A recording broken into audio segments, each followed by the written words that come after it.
Imagine falling in love with somebody, not just dating them, actually falling. The kind where you spend every single moment and every single breath together. The kind where you build a life inside another person's presence and forget what it felt like before them. Now imagine that 5 years into the relationship, he gets a diagnosis ADHD. And suddenly everything makes sense. Every argument that came out of nowhere, every moment he seemed to disappear, even when he was standing right in front of you, every time things got too big, too fast, too loud. It all made sense.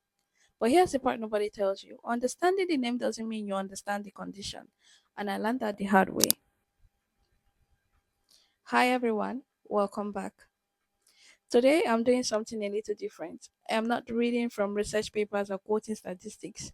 I'm telling you my story because I was in a relationship with someone with ADHD for over 7 years and I made almost every mistake you can make.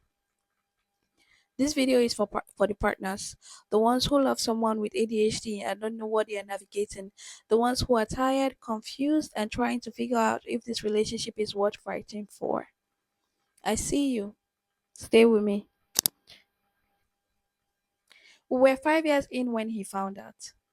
And I want to be honest with you about how I reacted because I think a lot of you will recognize this in yourself. I did a Google search, not a deep dive, not a research, a Google search. I read the first paragraph, closed the tab, and thought, okay, I know what this is now. This is just a fancy name for a kind of mental disorder. He is still him, I still love him. That's all that matters. I want to go back in time and shake myself because what I didn't understand, what that first paragraph didn't tell me, is that ADHD is not a personality quirk.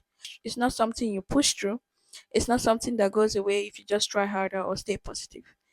And in a third world country where mental health is barely discussed, where there are no support groups, limited access to medication, and where a man admitting he's struggling is seen as weakness, I had absolutely no framework for what we were actually dealing with. I thought I knew. I knew nothing. Slowly, and I mean slowly, because that's how it happens. It doesn't hit you all at once. I started to notice changes. He became more reactive, more extreme, more harsh in ways that didn't match the person I fell in love with. And I didn't connect it to the ADHD. I connected it to him. I thought he was changing. I thought something was wrong with us. What I didn't understand then is that unmanaged ADHD, especially in environments with no medication, no therapy, no support, can do that to a person. The emotional dysregulation, the impulsivity, the way external pressure and internal chaos collide until the person you love is drowning and you are standing at the shore wondering why they wouldn't just swim. He was drowning, and I kept asking him why he was wet. I need to tell you something I am not proud of. At some point in my frustration, in my confusion, in my inability to understand what was actually happening, I told him that if he had just pretended the ADHD wasn't there, it will eventually go away. I said that to him. And I watched that moment in my memory and I feel sick because what I was really saying to him without knowing it was, your experience isn't real. What you are going through isn't valid. Just push through it. That sent him into a spiral. It made him feel unseen at the exact moment he needed to feel understood the most. I'm not telling you this to punish myself publicly. I'm telling you this because I think some of you are doing the same thing right now. Not out of cruelty, but out of ignorance. The same ignorance I had. And if I can stop one person from saying those words to their partner, then this video is worth it.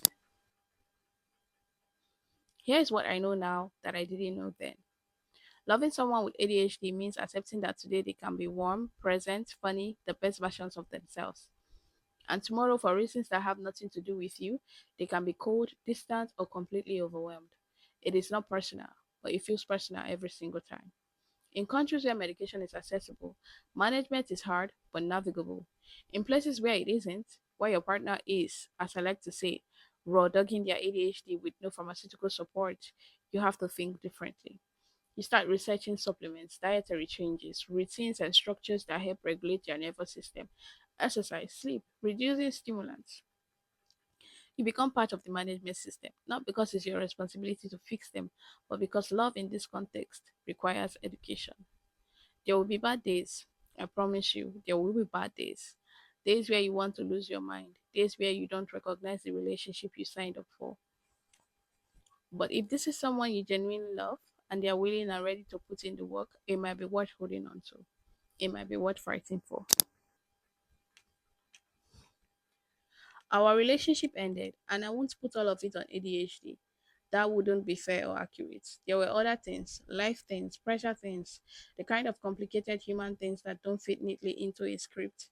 But the ADHD was woven through all of it, and so was my ignorance of it.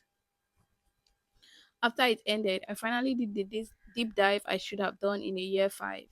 I found research, I found communities of people who had been through exactly what I experienced. I found words for things I had felt but couldn't name. I found other partners, people who loved someone with ADHD and had made the same exact mistakes I made, who had said the same exact wrong things, who had stood in the exact same confusion and wondered what was happening to the person they loved. We didn't know what we were navigating. Neither of us did. And that is the truth I have to hold on to because guilt without context is just punishment, and I have punished myself enough. If you are in a relationship with someone with ADHD right now, here is what I want you to take from this. Do your assignments, not a Google search. A real, thorough, honest deep dive into what your partner is actually living with. Read the books, watch the videos, join the communities. Talk to people who have been where you are. Give yourself grace. You'll get it wrong. I got it wrong for years. What matters is that you keep learning. And if you're in a country where resources are limited, where medication is inaccessible and therapy is luxury, know that you are not alone in that either. If this resonated with you, if you saw yourself in any part of my story, drop a comment below. Tell me where you are in your journey. I read every single one. And if someone you know is going through this right now, share this with them. It might be exactly what they needed to hear today. See you in the next one.